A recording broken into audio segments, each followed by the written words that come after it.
Sejam muito bem-vindos ao palco 2 do nosso Startup Day. Agora às 15 horas a gente vai ter o bate-papo Black Power.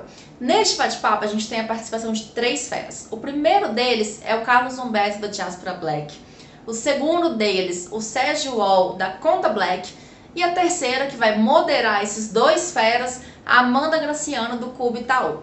Bom, gente, vamos conhecer um pouquinho mais sobre esses negócios, sobre como que eles cresceram, a história deles, a história como empreendedores e vamos bater esse papo. Fica a dica, gente, a sinergia entre esses 3 é algo incrível. Então aproveitem, degustem e nos vemos daqui a pouquinho depois do painel. Tá com você, Amanda? Ei, pessoal, como é que vocês estão? A gente vai começar agora o nosso painel Black Power. Poder da comunidade negra empreendendo, não é mesmo? E eu tenho 2 pessoas incríveis para contar a trajetória empreendedora deles, também falar um pouco mais dos negócios, o que eles têm feito e como que é, de fato, a vida de ser um empreendedor dentro desse mercado de inovação, startups, o que muda, o que não muda. A gente vai discutir um pouquinho disso tudo aqui hoje. Mas antes disso tudo, quero me apresentar. Sou Amanda Graciano, especialista em transformação digital e inovação, economista. Atualmente eu estou como Head de Startups no Cubo Itaú, mas além disso faço 1 milhão de coisas, atuo ativamente para fazer com que esse mundo da inovação seja de fato democrático e chegue para todo mundo, porque a inovação só vai acontecer na hora que todas as pessoas puderem de fato participar dessa transformação. E é sobre isso que a gente vai falar, porque esses 2 negócios fazem muito isso. Quero convidar para falar primeiro, então, Carlos Humberto, apresenta um pouquinho, fale de você, fale do seu negócio e depois eu convido o nosso outro convidado. Muito obrigado, pessoal, por estar participando desse espaço junto com vocês, né? Um espaço super relevante. Eu sou o Carlos Humberto, sou o CEO da Diaspora.Black, que é uma empresa de tecnologia para venda de turismo e cultura negra. Eu sou geógrafo de formação, né? Formado pela PUC-Rio, né? Com geografia, eu sempre trabalhei com análise e desenvolvimento territorial, né? Olhando para essa perspectiva econômica, política, e a partir daí fui trabalhar em grandes organizações como o Vale do Rio Doce, na época, Fundação Roberto Marinho, fiz intercâmbio fora, e quando voltei, né, comecei um trabalho, né, também desenvolvendo ferramentas para combater o racismo, e a partir daí eu me vi numa trajetória empreendedora, né, pelas dores que eu vivi dentro do dilema de viajar, de ser turista e de ser recebido com hospitalidades sempre muito estigmatizadas. Então, a partir daí, eu criei a Diaspora.Black e estou com vocês aqui hoje. Ai, que legal. Olha, um fato curioso sobre mim, que eu quase fiz mestrado em demografia em Minas Gerais, muito por causa disso, né? Como que é a ocupação das pessoas no espaço, a economia está muito mais ligada a isso do que necessariamente ao dinheiro, né? O dinheiro é só uma coisa que dá para trocar por tudo, mas o quanto eu acho sensacional essa área. E por falar em dinheiro, já vou convidar Sérgio Wall, conta um pouquinho sobre você e também sobre o negócio que você está à frente dele hoje. Olá, Amanda, tudo bem? É um prazer estar participando do evento. Carlos, grande abraço aí, grande parceiro. Meu nome é Sérgio Wall, eu sou CEO e fundador da Conta Black.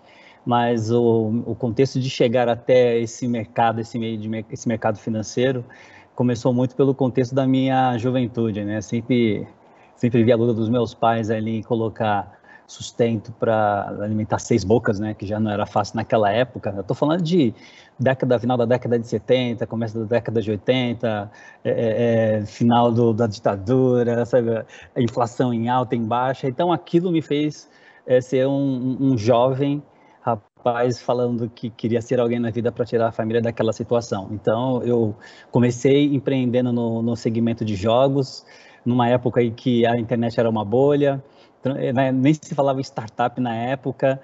5 anos depois, eu entrei no mercado de comunicação. Não sou publicitário por formação, sou publicitário de coração, e eu estive à frente da minha agência por mais de 20 anos, onde a agência, ao pouco, ela foi se desenvolvendo, eu fui aprendendo, conhecendo pessoas maravilhosas, gerando network, e ela virou uma agência full service.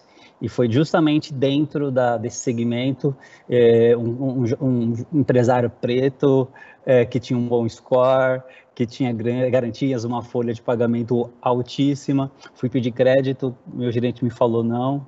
E dali em diante eu joguei para o universo que abriria um banco em pleno anos 2000. E passados-se 15 anos, estou aqui com a conta Black e realizando justamente aquela promessa do passado. Que legal, eu ia te perguntar na hora que você falou ali os primeiros negócios do que a gente chama agora de startups, né? Se isso era ali nos anos 2000, naquele grande boom da internet, que enfim, metade achou que o mundo ia acabar, mas na verdade não é bem que o mundo acabou, né? Ele virou do avesso, mas acabar não acaba não. Não. Olha, o nosso painel junta, né, celebra aí 3 pessoas negras que estão à frente dos seus negócios, à frente das instituições, falando de inovação, de tecnologia, de entregar o negócio ali na ponta. Vale dizer, nós não somos as únicas pessoas negras que fazem isso no Brasil, isso é muito importante ressaltar. E a primeira pergunta que eu tenho para vocês é que diversidade está na moda. Curiosamente, tem o tal do ESG, né, que não é tão novo, parece que, assim, ESG é bem antigo, tá, gente? É só porque agora deu uma repaginada, a sigla tá em inglês, tá mais bonita, e o mercado tem falado dela de novo. Diversidade é um tema da vez, seja na hora da gente pensar em trazer mais pessoas para a nossa empresa, seja na hora de eu pensar também em mercado consumidor. Vocês falaram um pouquinho, bem rapidamente, do negócio de vocês, mas eu já queria perguntar, porque os 2 negócios têm Black no nome, né? O negócio de vocês explora diversidade? Essa é uma pergunta. A segunda é Black, então é só para pessoa negra. Se eu sou uma pessoa não negra, eu não posso usar nenhuma das empresas, o serviço de vocês não serve para mim. Eu queria primeiro, Sérgio, começa respondendo, depois a gente joga a bola para o Carlos. Eu acho que a questão da diversidade que é a palavra da vez, né, do momento. Eu acho que essa bandeira a gente sempre levantou, né, nós dentro do nosso povo, né, de espaços mais diversos, oportunidades, mas eu acredito assim que a conta Black, quando ela foi concebida justamente pensando na dor, né?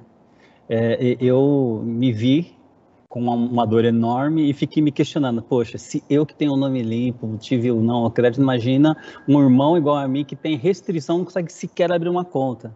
E aí você quiçá ainda aquela pessoa que é periférica, que também tem dificuldade de empreender e não consegue ter acesso. Então a gente pensou, poxa, tá aí o momento da gente construir algo que tem um poder forte de representatividade por uma grande maioria, mas que também abra os braços e as portas para que todos que queiram empreender possam utilizar e ter acesso a esse serviço.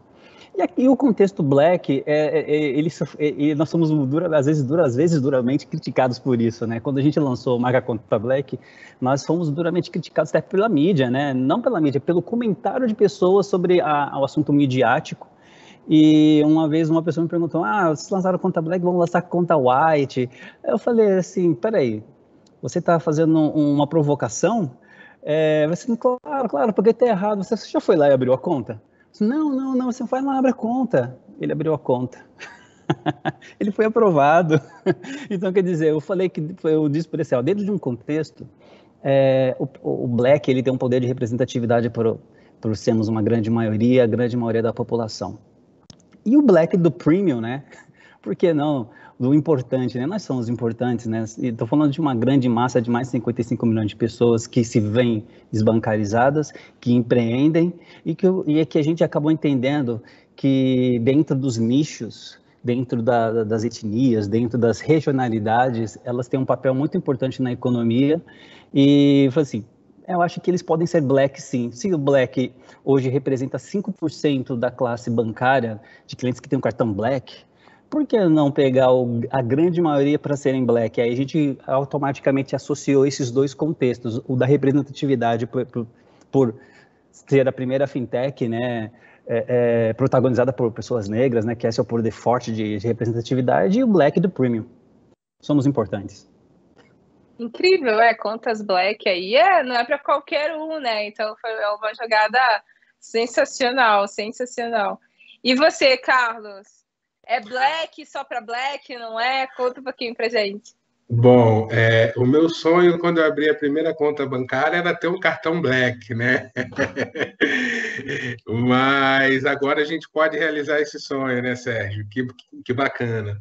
Bom, Amanda, essa é uma pergunta que talvez há 10 anos atrás ela teria um modelo de resposta completamente diferente, né? Eu acho que nós estamos num momento do mundo que é um momento muito especial, né? Esse momento que a gente vê a diversidade sendo pautada, mas que é um momento que essa pauta é fruto de várias lutas, de vários movimentos, da manifestação de muitas pessoas que desejavam ser representadas, né, em diferentes espaços.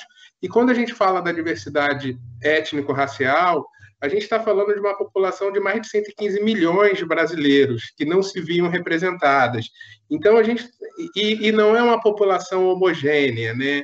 É uma população que é diversa em cores, é diversa em saberes, e é diversa, sobretudo, na forma como influenciou as tradições, as culturas, todas as manifestações populares desse país. E essa diversidade, que é um grande manancial de atrativo de visitações, de turismo, ela não era apresentada dentro do mercado de turismo. Então, nesse sentido, quando a gente traz o Diáspora Black, a gente está trazendo realmente o Black na perspectiva de apresentar esse universo Black, né? O que esse universo Black proporcionou de contribuições de histórias, de memórias, de paisagens, de culturas, que muitas vezes estavam escondidas e a gente não acessava. Para dar uma referência rápida também, assim, é muito bacana hoje ver um dos roteiros que mais cresce na cidade de São Paulo ser influenciado pelo Black, que é o do bairro da Liberdade, que sempre foi, dentro da cidade de São Paulo, né, sempre foi o roteiro, sempre foi o bairro com o maior número de visitações no estado de São Paulo, né?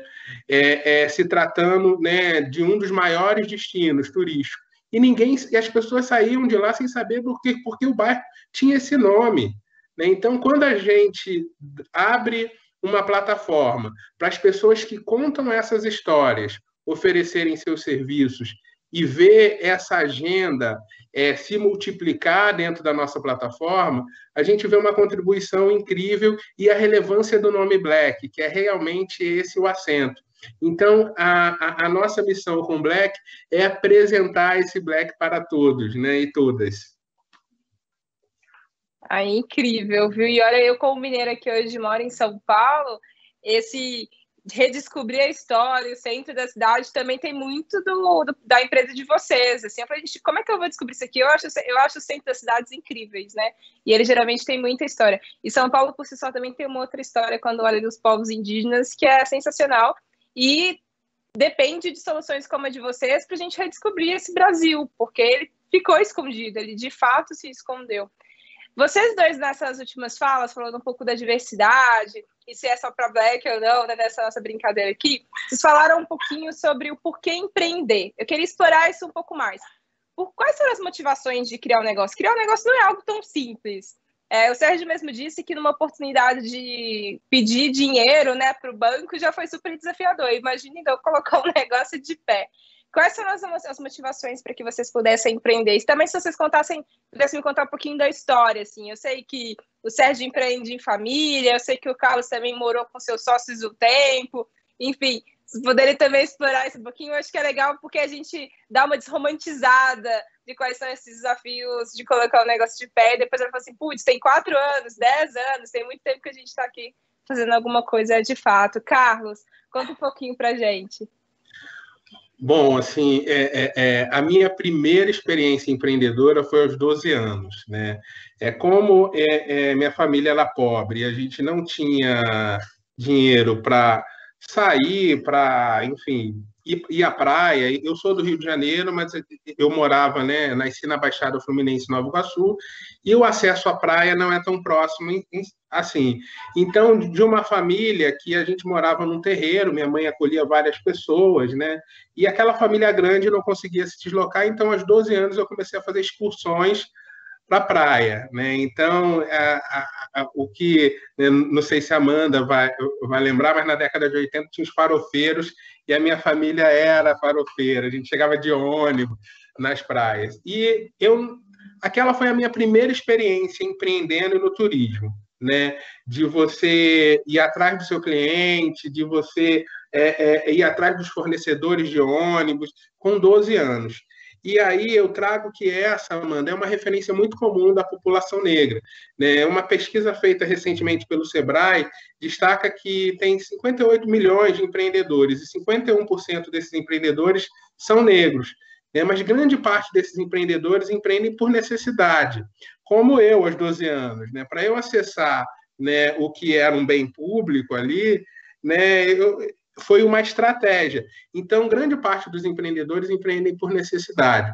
Não foi o meu caso inicialmente, né? Eu tinha já uma vida muito estabilizada, né?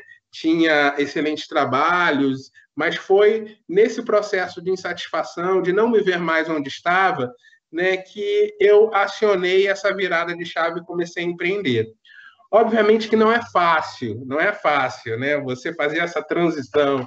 Eu tinha um salário ótimo, eu tinha vários benefícios, voucher à vontade, não tinha. E de repente, quando você muda a chave que você passa a empreender, você começa a viver as incertezas do empreendedor.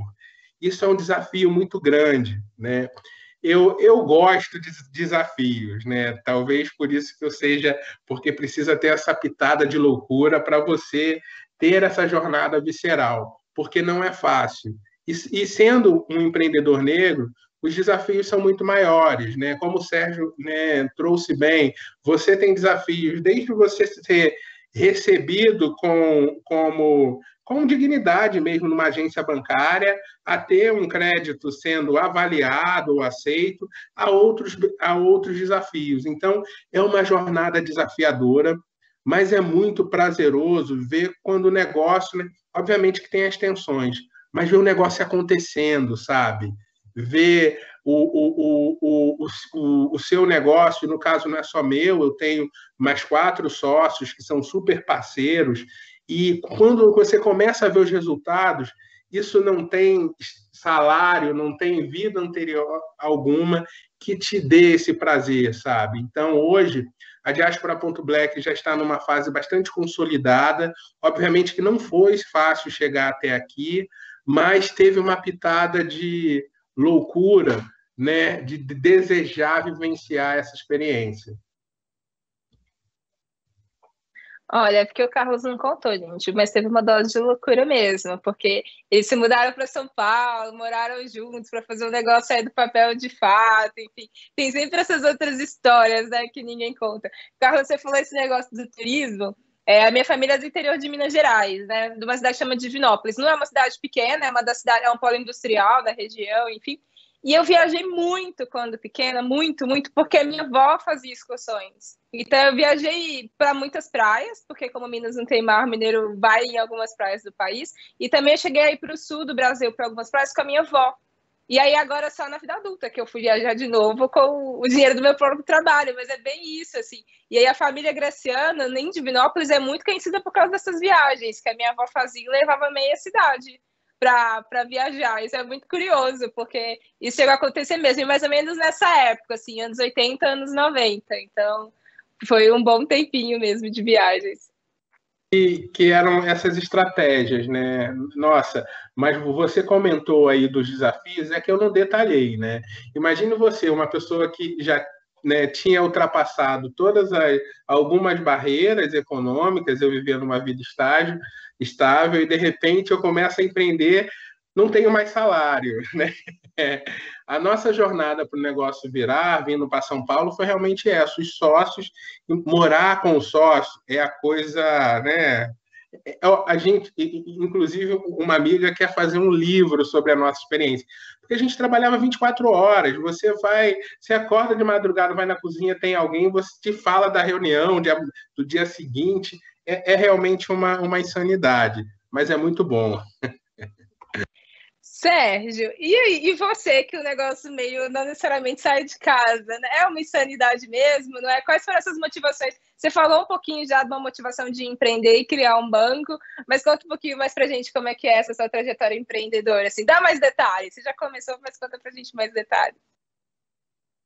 Acho que parafraseando o Carlos, acho que são nesses momentos de insanidade que as coisas acontecem, porque você desafia o improvável, né?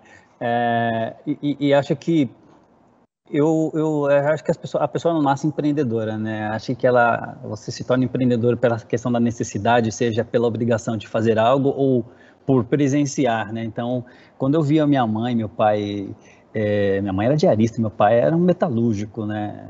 Meu pai saía 4 horas da madrugada, chegava quase 8 horas, 9 horas da noite, só tinha o final de semana para brincar com a gente. Minha mãe também. E quando eu vi aquilo, eu falei assim, nossa, eu quero ser empresário, eu quero ser alguém, quero ajudar minha mãe. Então, eu já comecei a crescer com esse senso de dinheiro. Falei assim, não, eu preciso de dinheiro para ajudar dentro de casa. Eu lembro uma vez, quando eu saí, quando nós mudamos, fomos para um bairro, eu vi um mercado, e quando passando no mercado, eu vi os moleques lá empacotando lá na caixa, lá, eu cheguei para o português e falei assim, cara, me contrata, eu sou ágil, sou rápido, eu posso empacotar, posso fazer, remarcar os preços. E o português falava não, não, não. Eu era tão teimoso que um dia, numa segunda-feira, eu fui trabalhar lá no mercado e fiquei lá empacotando. Aí o gerente me chamou para ficar remarcando e o português do mezanino me olhando lá de cima, assim, o que esse moleque tá fazendo aqui? Então passou uma semana, ele me pagou, eu não quero mais você aqui, você é muito insistente, hein?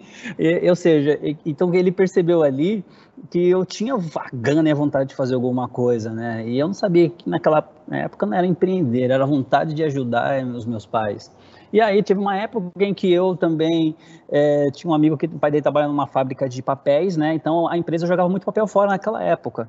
Então uns papéis do tamanho de pôster. Eu falava para ele assim, me dá esses papéis que eu quero fazer algo. Eu desenhava, né? E aí eu comecei a vender na escola. Eu pegava aquelas figurinhas de chiclete bola, né? De goma de mascar e fazia desenhos enormes e vendia tipo como se fosse R$1 pro pôster. Eu comecei a ganhar dinheiro dentro da escola, os professores pediam para desenhar foto e minha mãe puxava a minha orelha, né, falando assim, você tem que estudar para depois você precisar trabalhar.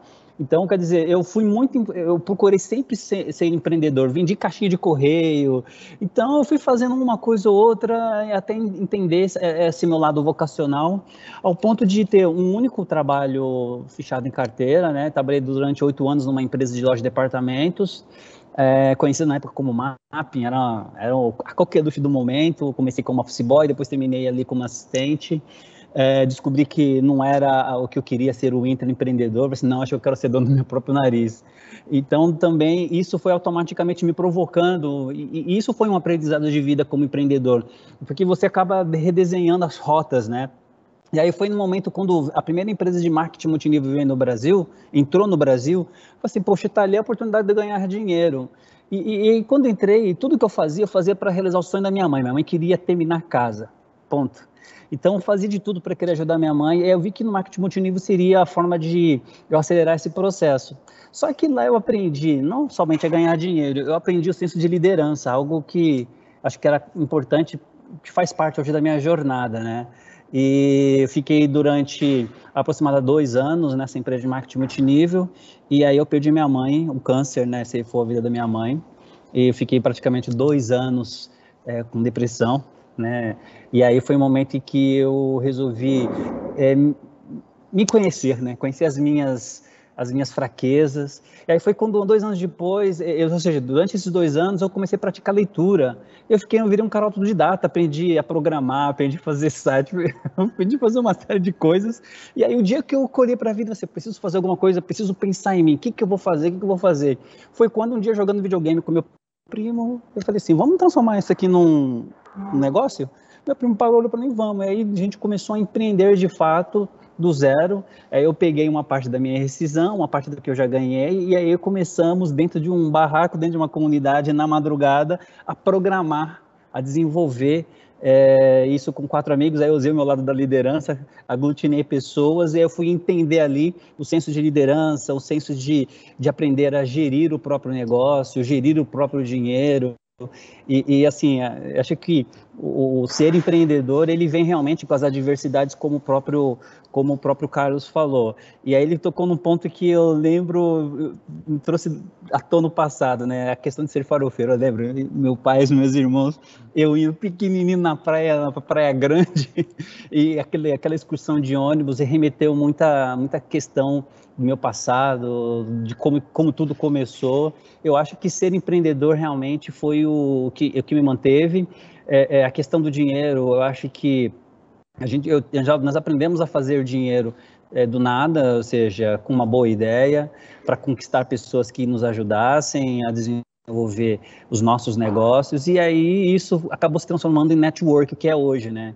Então, acho que foi muito bom, e sempre quando eu falo com muita alegria, porque são aprendizados que eu nunca esqueço, né? Então, acho que, de repente, eu posso encontrar muitas pessoas que passam por situações semelhantes, e eu falo, olha, naquela época, eu não tinha celular, não tinha smartphone, não tinha internet, não tinha nem sequer computador, porque era terminal, a gente só tinha rádio, TV e banca de jornal para comprar o jornal e revista, e a gente conseguia fazer muita coisa, imagina hoje.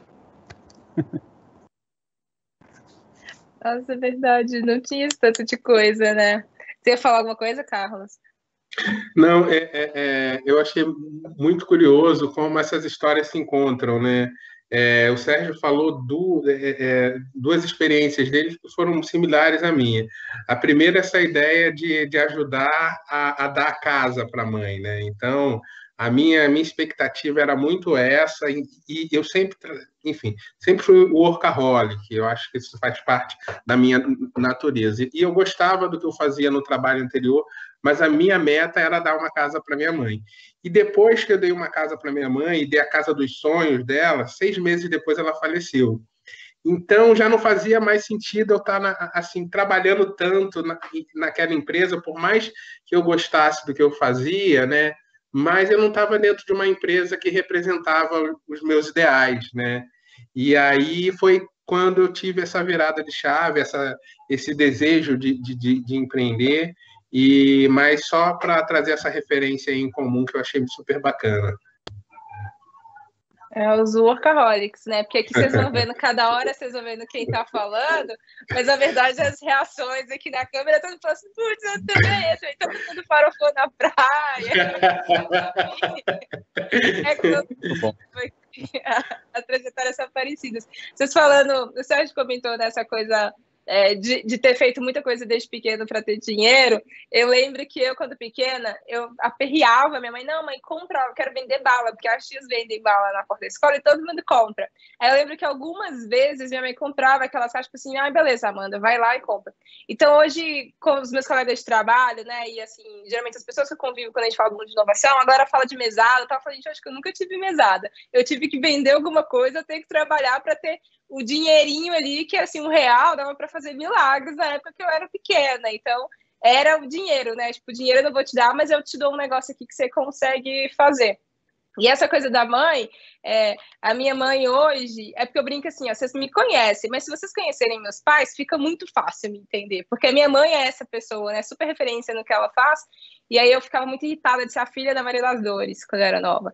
Aí eu falei, mãe, um dia você vai ser mãe da Amanda. E aí hoje, com esse fato de ter internet, como o Sérgio disse, né, a gente tem muito mais acesso. Às vezes minha mãe fica, que vídeo é esse que você tava? Que negócio é esse aqui do seu trabalho? Uma amiga minha me mandou, eu falei, yes, você virou a mãe da Amanda neste momento, né? Então a gente fica brincando, essa coisa, muito dessa vontade de querer fazer, construir, né? Ajudar a construir algo que de fato importa para muitas pessoas, para também voltar essa referência da família, né?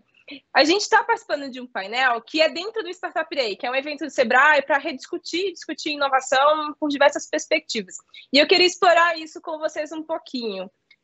Como que vocês enxergam? Porque, assim, no livro, o Sérgio disse, né, é um leitor voraz. No livro tá lá bonitinho, diz que a gente precisa encontrar uma dor ou uma oportunidade, explorar, validar e fazer disso um negócio.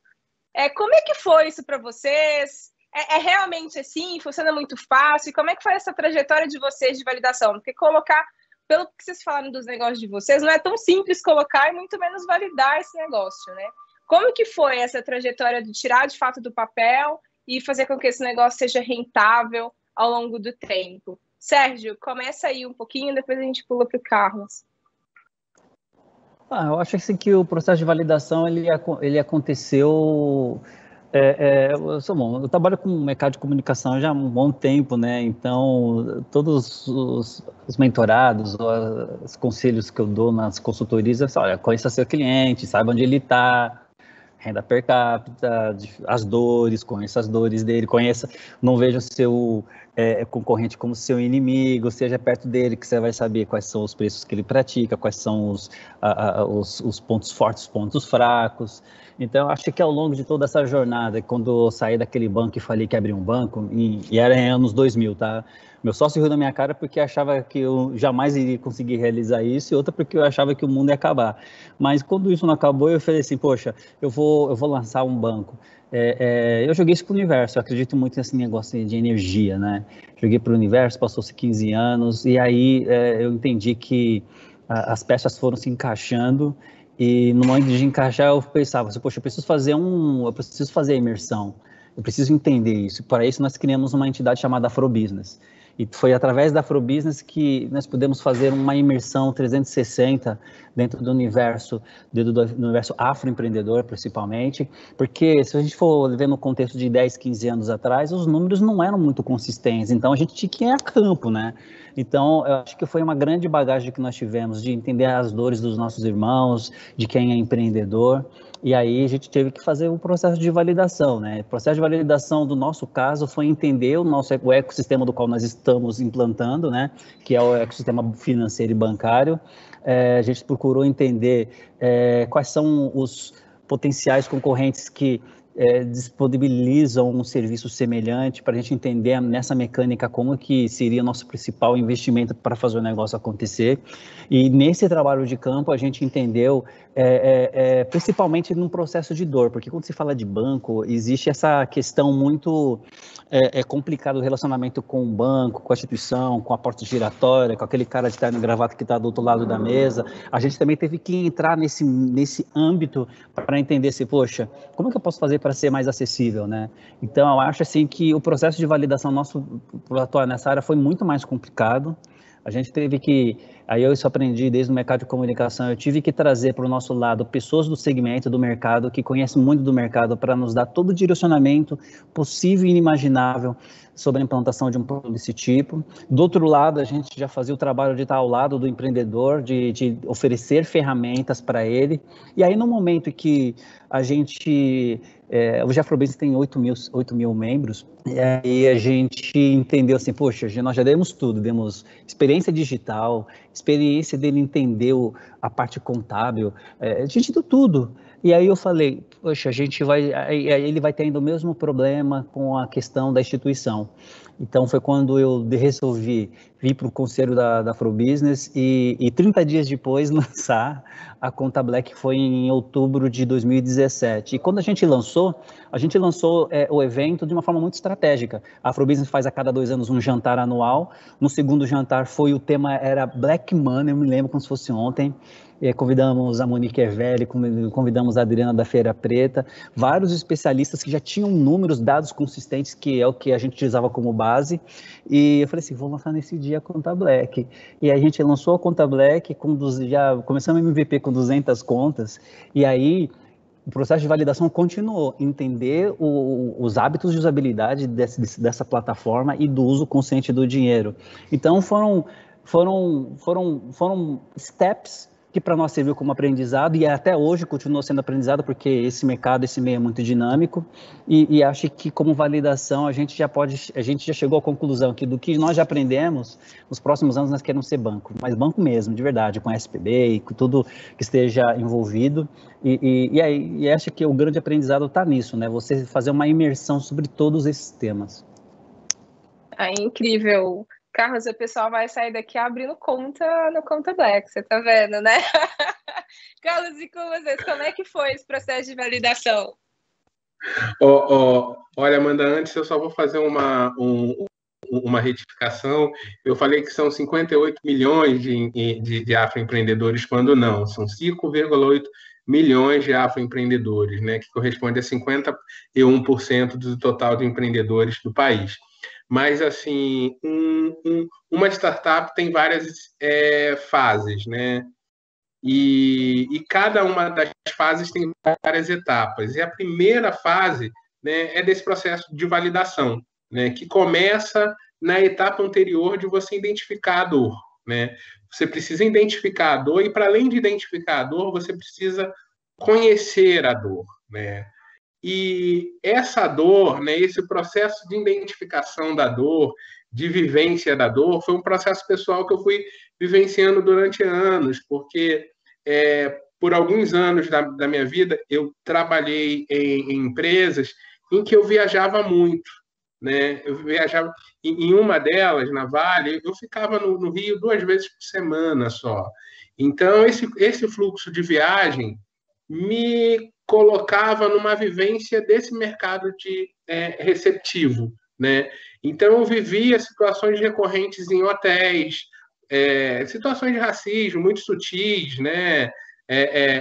A minha equipe, eu coordenava uma equipe, e minha equipe, quando a gente viajava junto, eles brincavam.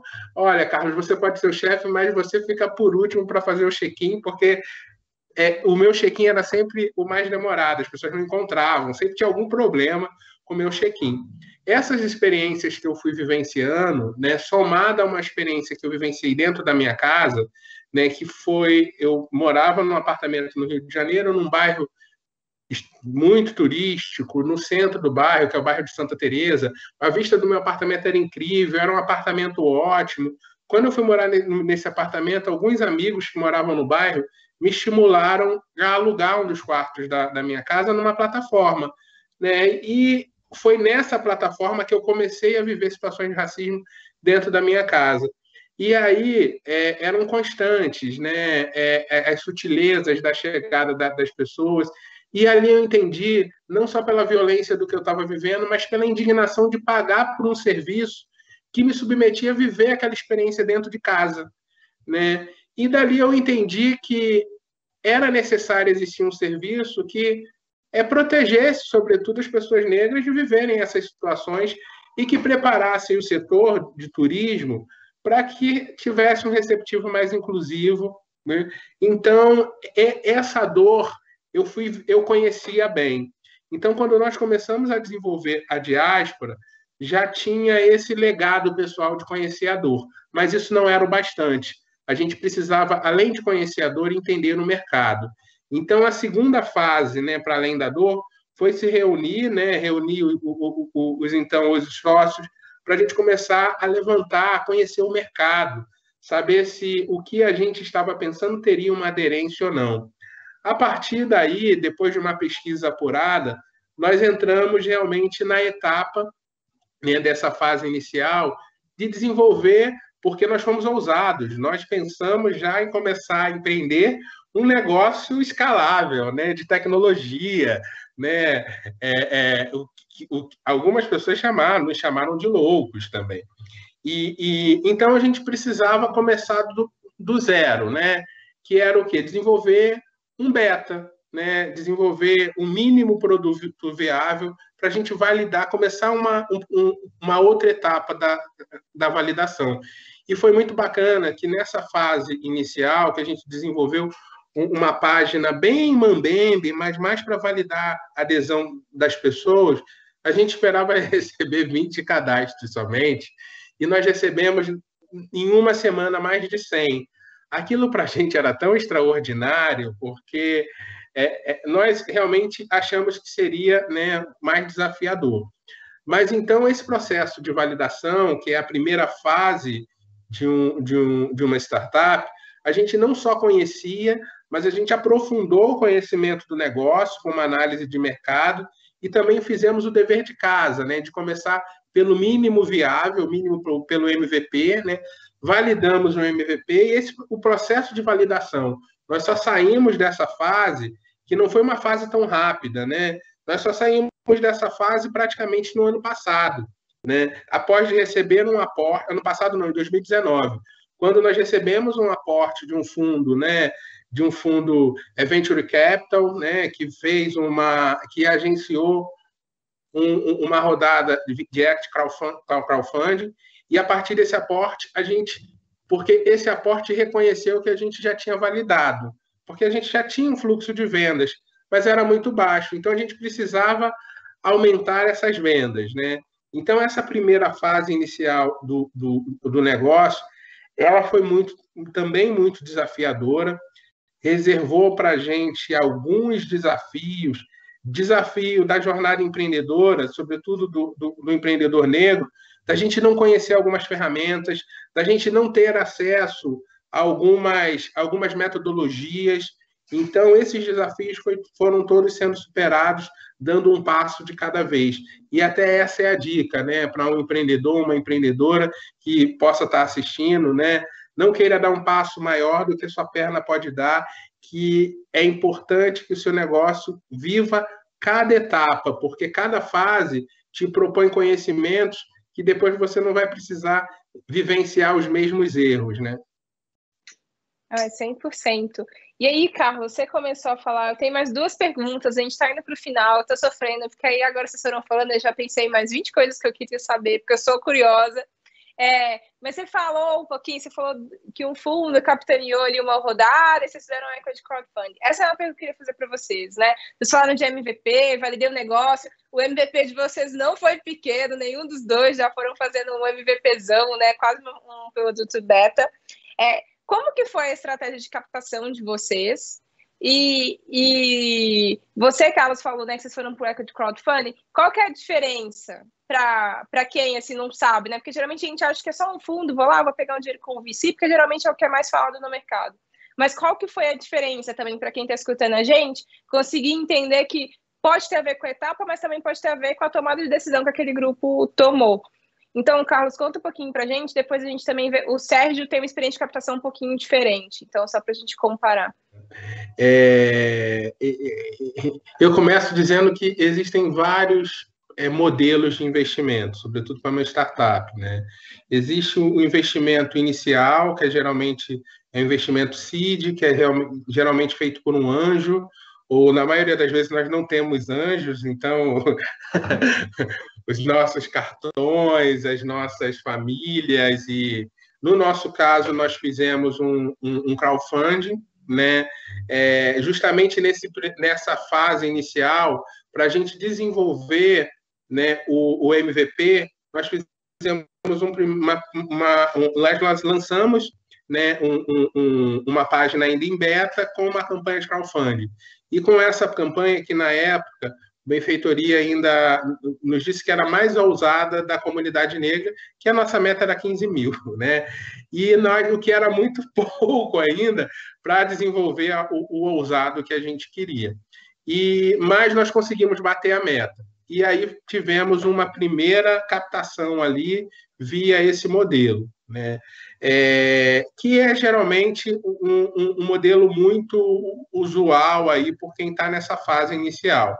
Só que quando nós viramos a chave, né, depois de validar os serviços da diáspora, depois que nós investimos, né, no MVP, que foi essa primeira plataforma que, num primeiro momento, ainda o WordPress, né, e os serviços começaram a rodar, depois que a gente começou a ter vendas, a gente começou a dialogar, a ser acompanhado por alguns fundos, né? Surgiu, não foi fácil, mas alguns começaram a acompanhar o nosso desenvolvimento, né?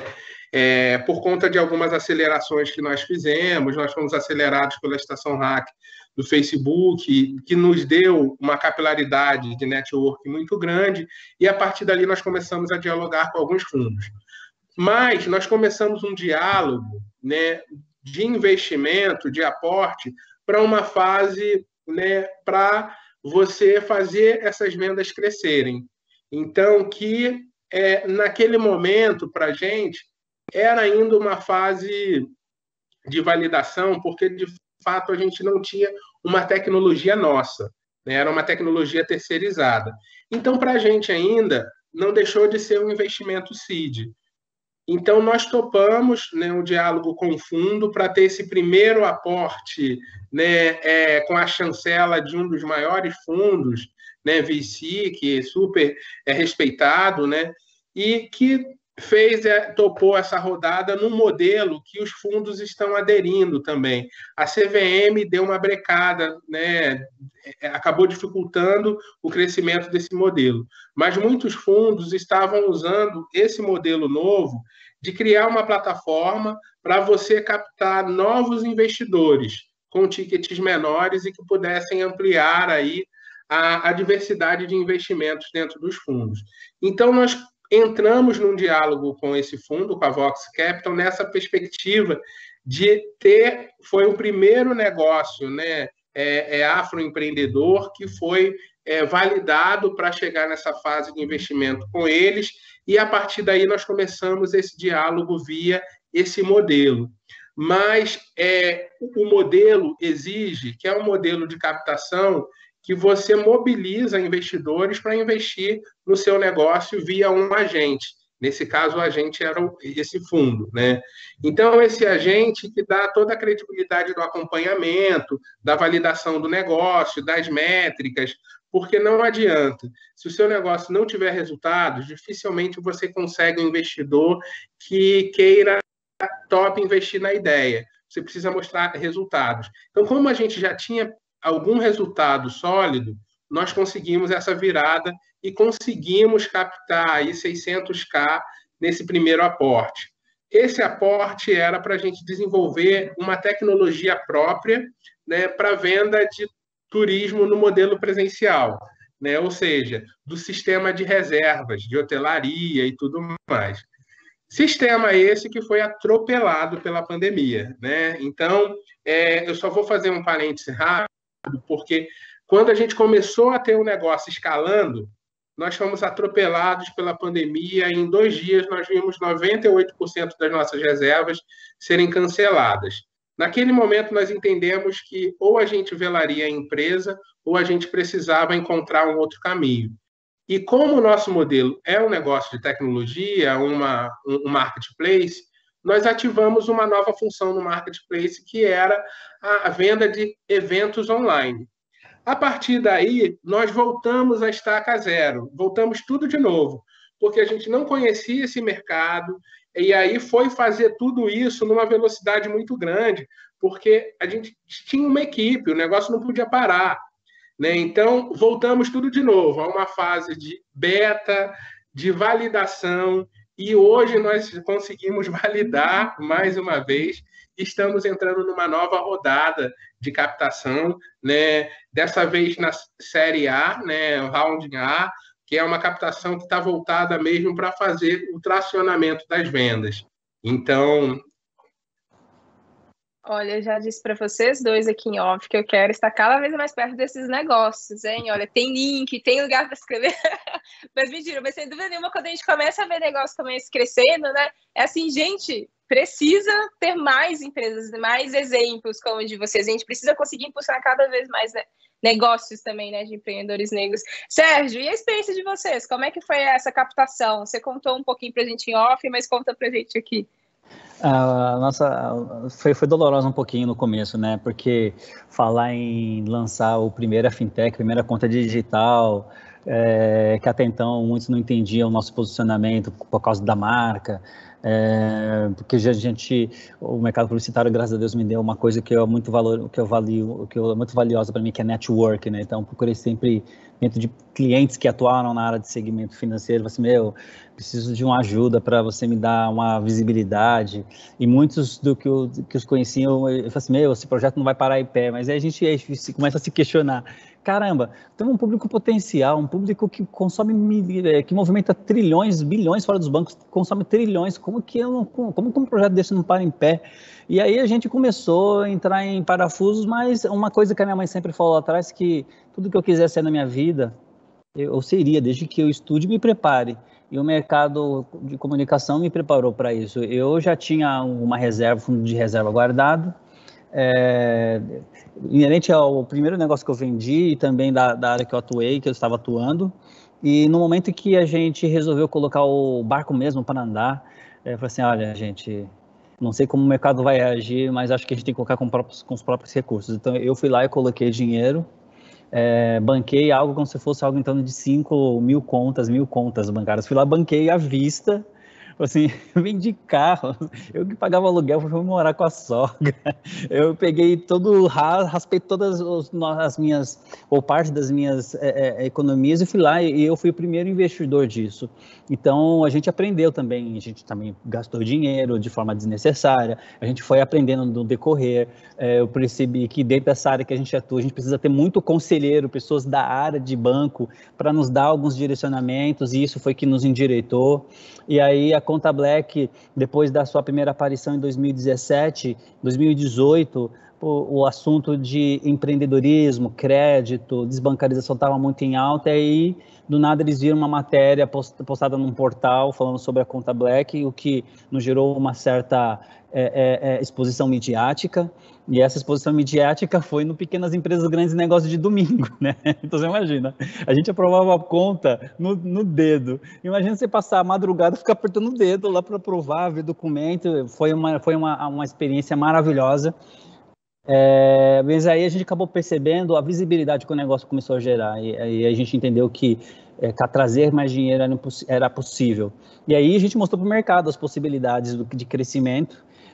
A gente melhorou o nosso pitch, justamente para mostrar que nós temos um negócio, temos um negócio muito viável. A sequência disso tudo foi que nós fomos à procura dos VCs e fomos apresentar, e o maior desafio é que eles não entendiam o nosso modelo de negócio. Eu falei assim, gente, tem tanta conta digital aí, não é uma conta digital, só que é uma conta digital que tem um objetivo e um público-alvo muito bom. Eles não entendiam o nosso modelo de negócio, e até também por uma questão, acho que como eu sempre falo que a gente tem que provar nossa capacidade mais vezes, né? 10 vezes mais. Eu acho que eles duvidavam da nossa capacidade de gerir um banco digital.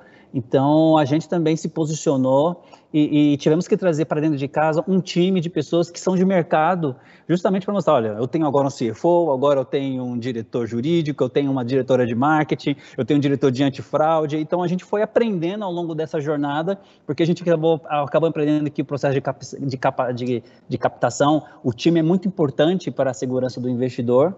E aí, a gente entendendo que estava muito difícil esse entendimento, parei e pensei, poxa, eu tenho tanto contato por causa mais de desses 25 anos de mercado de comunicação, é impossível que eu não consigo chegar no investidor. E a gente teve uma sorte, a gente conseguiu um investidor preto, que morou em Londres, atuou na área de investimentos, e ele falou assim, poxa, eu fico tão feliz de ajudar um irmão, e ele simplesmente investiu um valor na casa de 6 dígitos. Então, nós fomos super abençoados porque existiu aquela empatia de conhecimento de mercado, né? Então, daí em diante, a gente ficou mais 2 anos atuando no mercado, melhoramos o que nós precisávamos melhorar, aumentamos o nosso time, aumentamos também a visibilidade de comunicação, porque quando se fala de conta digital, de um serviço financeiro e confiança, a nossa comunicação ela precisa estar muito bem assertiva para que as pessoas entendam o papel que a Conta Black representa hoje na comunidade, né, na sociedade. E a gente foi aprendendo, ao ponto de que, passado agora, vamos fazer 4 anos em operações, nós já estamos entrando numa rodada de captação. Nós já tivemos agora investimento de uma bandeira de cartões, fechamos o investimento para os próximos 4 anos. Nós estamos partindo agora para a independência tecnológica, estamos aí já implementando o nosso próprio core bancário, para que nós possamos, para ter a liberdade de crescer e plugar soluções. Mas tem muito chão para frente, porque a ponta do iceberg está aqui, mas ele é bem extenso, e agora nós estamos já preparados para captações mais altas, né? E acho que a questão de se capacitar para isso está sendo importante, porque as perguntas elas são pesadas, os questionamentos também, e a gente já tá bem preparado, já com casca grossa nas costas para responder com autoridade. Podemos falar de igual para igual, né? Incrível, muito legal, assim, ouvir essa trajetória de vocês na busca pela captação, e também para mostrar que o negócio é robusto o suficiente e é confiável, né, para esse tipo de investimento. Gente, a gente chegou no final, mas assim, em vez de falar, irmã, obrigada, tchau, até a próxima, na verdade eu tenho uma pergunta, e aí eu quero que, enfim, vocês respondam, mas também já finalizem, esse é um tchau. Que vocês dois são CEOs estão à frente desse negócio, né? Então, tem um olhar para além desse olhar operacional, à medida que é uma posição de liderança. Vocês falaram um pouco disso durante o nosso papo. E eu sou uma curiosa, estudiosa nesse tema liderança, eu acho super interessante, à medida também que a gente consegue aliar as estratégias que a gente tem de melhor com o restante do time. Eu queria saber de vocês, e também pode ser uma dica para quem está assistindo, né, muito por causa do foco do evento, enfim, e outros irmãos e irmãs que são também pessoas negras, que têm ali ideias, estão começando a tirar essas ideias do papel e têm esse chapéu desse cargo mais executivo. E aí, assim, qual foi até o momento o maior aprendizado de vocês? E o que vocês imaginam pela frente? Qual que é, de fato, esse papel do CEO? As dores e as delícias de ocupar essa posição? Sérgio, você falou assim que você está estudando e se capacitando. Conta aí um pouquinho, depois Carlos. E aí essa é a palavra final de vocês também. Estou sofrendo, porque eu fiz essa pergunta que dá para a gente conversar mais, assim, um tempão de painel, né? Obrigado, Amanda. Obrigado. Agradeço também a oportunidade de estar participando do evento. Eu acho que, como CEO, uma das coisas que eu acho que nós servimos como espelhos, né? Para quem está começando, né? Porque eu vejo na fala das pessoas que você me representa, você tem uma história inspiradora, mas eu me inspirei em alguém para chegar aqui, né? E me inspirei em várias pessoas para chegar. Então, eu acho que o papel do CEO quando se torna CEO, né, ficar sentado atrás de uma mesa, né, ele tem que estar a campo, ele tem que ser acessível, ele tem que mostrar que é possível empreender em meio a adversidades, né? E eu sempre falo que o empreender, incluir, sempre foi algo de inovação, ao contrário do que muitos dizem que atualmente a diversidade é a palavra do momento, mas ela sempre existiu, mas porque nós que levantávamos essa bandeira, né? Então, eu acho que em toda a história do que a gente conhece dos grandes inventores, que a grande maioria pessoas pretas, eles desenvolveram e inovaram em meio às dificuldades, né? Então, eu acho que o nosso papel, nós temos um papel e uma responsabilidade, principalmente para o nosso povo, porque nós temos um papel também de representatividade, né? E a Conta Black, ela vem justamente nessa contramão, de falar assim que é possível qualquer pessoa ter acesso ao serviço financeiro, é possível sim a pessoa não ver o crédito como inimigo, porque isso depende de uma coisa muito simples que se chama educação financeira, não essas que a gente vê aí, mas aquelas que fazem parte do dia a dia, que dá o direcionamento e que passa a informação para não deixar a pessoa desinformada e exclusa do sistema. Então, eu acho que esse momento da Conta Black é um momento de acolhimento, né? E todas as vezes que eu participo dos eventos e uso as minhas falas, eu falo assim, eu consegui, com todas as dificuldades, você também pode, basta você querer. E a minha capacitação eu tenho grudado em pessoas de mercado financeiro. Eu tenho entendido o que é crédito, as dificuldades do crédito, eu tenho entendido as questões da exclusão bancária, eu tenho me aprofundado nas soluções tecnológicas, porque não é todo mundo que consegue baixar ter um telefone bom para baixar um app, e quais são as soluções vigentes no mercado para que a pessoa possa ter acesso de uma forma super simples. Então, isso é a síntese do que eu acho que é incluir, né?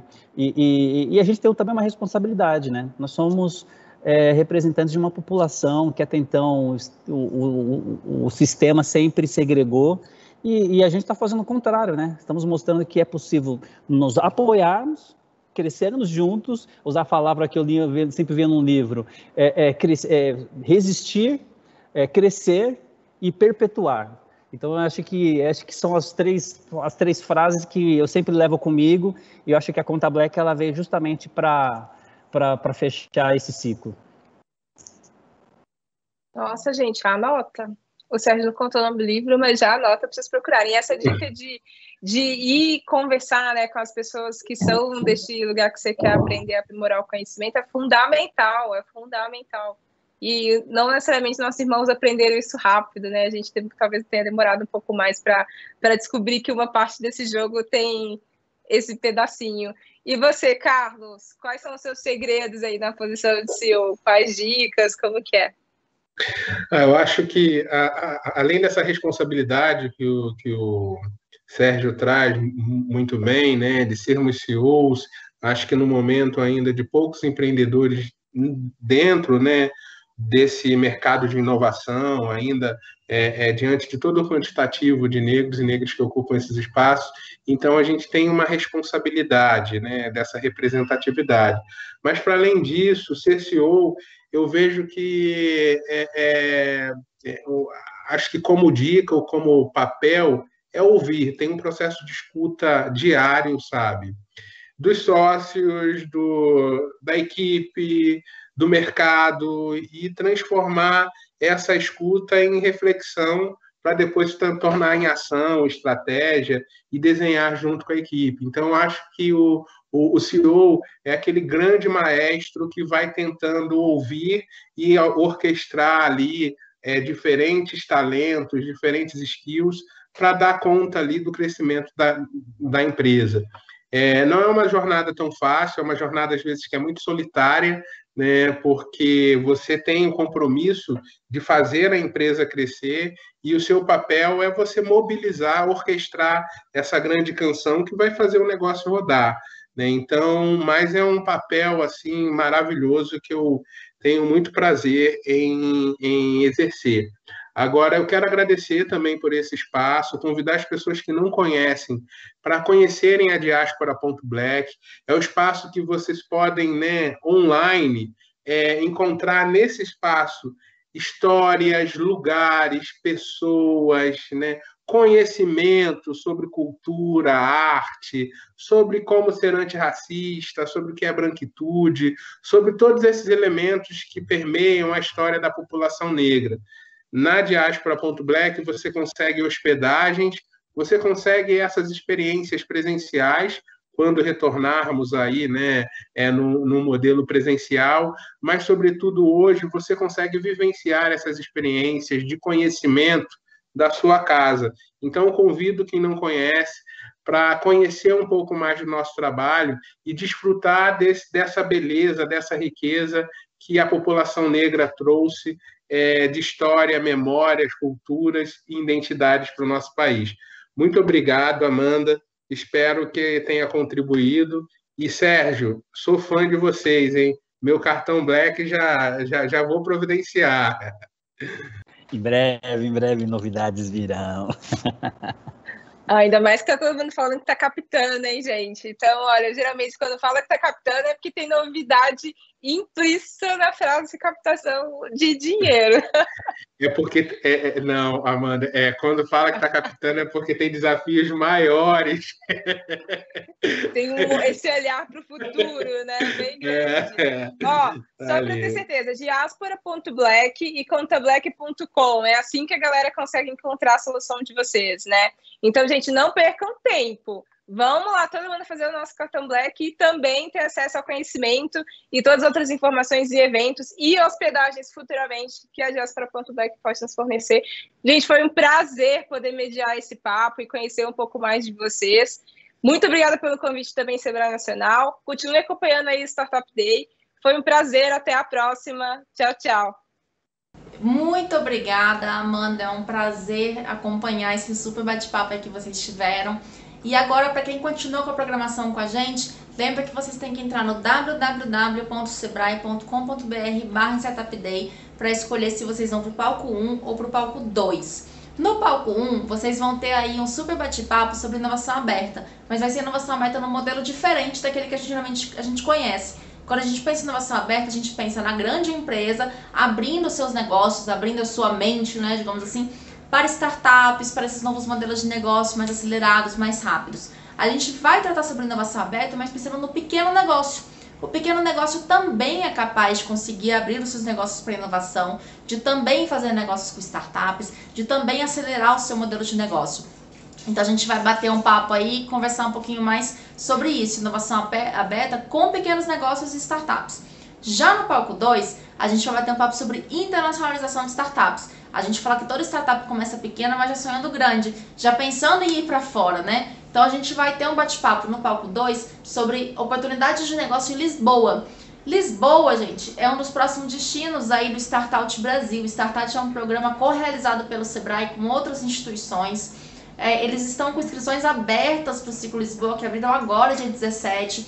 Então, para você saber como que você se inscreve, conhecer um pouquinho mais sobre o Startout, saber um pouquinho sobre o regulamento, se você se adequa, se você não se adequa, faz o seguinte, entra no site do Startup Day, sebrae.com.br/startupday, aí uma das abinhas que você tem ali, você tem a barrinha de home, a barrinha de conteúdos, você tem ali uma aba focada em oportunidades.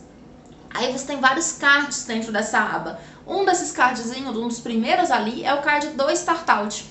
Então é só clicar ali, dali já vai jogar para a página do Startout. Aproveita que você está no ambiente de oportunidades, veja outras oportunidades que tem ali para suas startups. E é isso, acessa, conheça aí tudo que a gente está te oferecendo dentro do Startup Day. Então, agora, acesse o evento e escolhe para onde você vai. Se você vai me encontrar no palco 1 ou se você vai me encontrar no palco 2. Te vejo daqui a pouquinho. Até mais!